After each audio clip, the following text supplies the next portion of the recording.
ஆரம்பத்தில் படிப்பு சரியா வராத பிரேம்சந்த் 1919 இங்கிலீஷ், பர்ஷியன் மற்றும் ஹிஸ்டரியில BA பாஸ் பண்றாரு. அவர் எழுதின முதல் புக்கு பேரு மாக்கரி. அது அவரது அங்கிள் பத்தின ஒரு கதை. இவர் புஸ்தகம் படிக்கிறத பார்த்து அவர் அங்கிள் அடிக்கடி திட்டிகிட்டே இருப்பாராம். ஆனா ஏதோ காரணத்தினால இந்த நாவல் வெளிவரல. முதல்ல பப்ளிஷ் ஆன குறு நாவல் உருதுல வெளிவருது. அது பேரு அஸ்ராரே மைபித். பின்ன அதுவே தேவஸ்தான் ரகசியன சீக்ரெட்ஸ் ஆஃப் காட்ஸ் அபோட் ஹிந்தியில பப்ளிஷ் ஆகுது. சிவாஜி நடித்த பராசக்தி மாதிரி கோவில்ல நடக்கிற கரப்ஷன், கோவில் பூசாரிகள் ஏழை பெண்களை செக்ஷுவலி எக்ஸ்ப்ளாய்ட் பண்ற பத்தின கதை இது. பிரேம்சந்தின் 2வது குறு நாவல் மறுபடியும் உருதுல தான் வெளிவருது. ஹம் குர்மா ஓ ஹம் சவாப்னு. பிரேமா ஹிந்தியில 1907 பப்ளிஷ் ஆகுது. இந்த கதையை அவர் பாபு நவாப் ராய் பனார்சிங்கிற பேர்ல எழுதியிருக்காரு. அந்த கால கன்சர்வேட்டிவ் சொசைட்டில விதவை மறுமணம் சந்தித்த பிரச்சனைகள் பேசுற கதை தான் இது. சுவாரஸ்யம் என்னன்னா, இந்த புக்கு வெளிவர்றதுக்கு சரியா ஒரு வருஷத்துக்கு முன்னாடி, அதாவது 1906 பிரேம்சந்த் பால விதவையான சிவராணி தேவியை மறுமணம் பண்ணியிருக்கிறாரு. அப்ப இந்த மாதிரியான கல்யாணங்கள் ரொம்பவே புரட்சிகரமா பார்க்கப்பட்டுச்சு. பிரேம்சந்தும் பல சமூக எதிர்ப்புகளை சந்திக்க வேண்டியது இருந்ததுக்கு.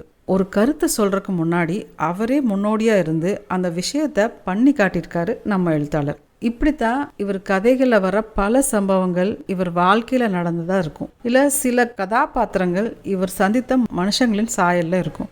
படே கர் கி பேட்டில வர ஆனந்தி கதாபாத்திரத்துக்கு இன்ஸ்பிரேஷன் இவரது அம்மா ஆனந்தி தேவின்னு சொல்றாங்க.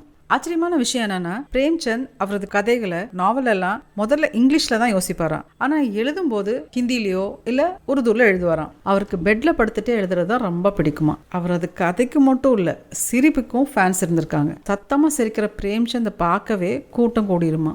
ஒவ்வொரு ரைட்டருக்கும் ஒரு ஃபேவரட் ஃபுட் இருக்கிற மாதிரி பிரேம்சந்துக்கு சேப்பங்கிழங்குனா ரொம்ப பிடிக்கும். இவரது சோஸ் ஏ Watan short story கலெக்ஷனை Britishers pan பண்ணியிருக்காங்க. அதனாலேயே இவர் பிரேம்சந்த் பேர் மாத்திக்க வேண்டியதா போச்சு. அந்த கலெக்ஷன்ல 4 கதைகள் பிரிட்டிஷர்ஸ்க்கு எதிராக புரட்சியை தூண்டுற மாதிரி இருந்திருக்கு. சும்மா விடுவாங்களா? பிரிட்டிஷ் கலெக்டரே இவர் வீட்டுக்கு வந்து ரெய்ட் பண்ணி இந்த புக்கின் 500 காப்பிகளை எரிச்சிருக்காங்க. அப்ப உருது மேகசின் ஜமானால பிரேம்சந்த் எழுதின துனியா கா சப்சே அன்மோல் ரத்தன் கதையை முதல்ல பப்ளிஷ் பண்ண எடிட்டர் முன்ஷி தயா நரேன் நிகம் கேட்டிருக்காரு, நீயே நவாப் ராய்ங்கிற உன் பேரை பிரேம்சந்த் மாத்திக்க கூடாது. அப்போதுல இருந்து தான் இவர் பிரேம்சந்துங்கிற பேர்ல எழுத ஆரம்பிச்சிருக்காரு. அதெல்லாம் சரி, முன்ஷிங்கிற பேரு எப்படி வந்துச்சுன்னு தானே கேக்குறீங்க.